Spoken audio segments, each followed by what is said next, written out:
Pinoy! Today we cook shrimp porridge.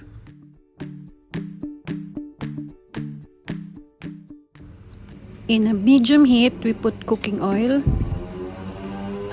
Then potatoes. We need to fry the potatoes.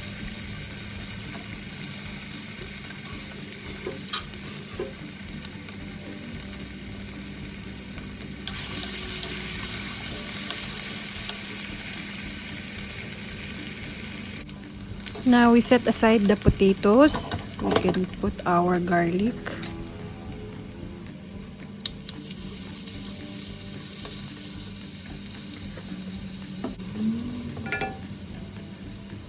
Onions.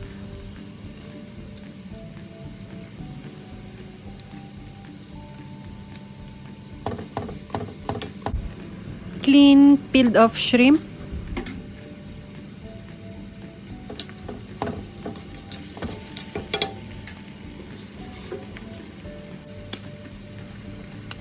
Fish sauce,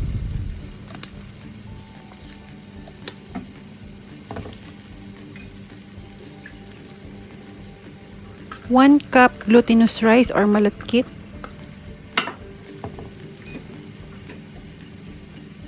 white pepper,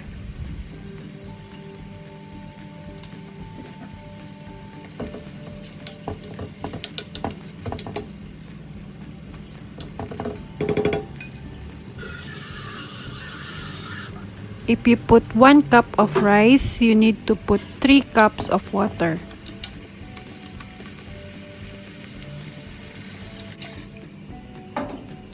Cover and bring to boil. Then you need to stir occasionally.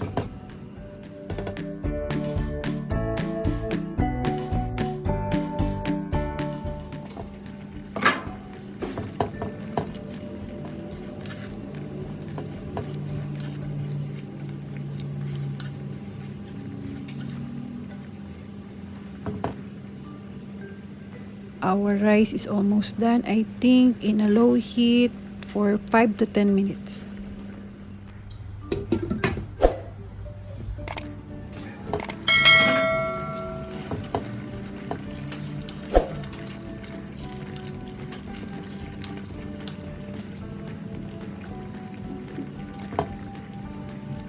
Now our shrimp porridge is done. Thanks for watching.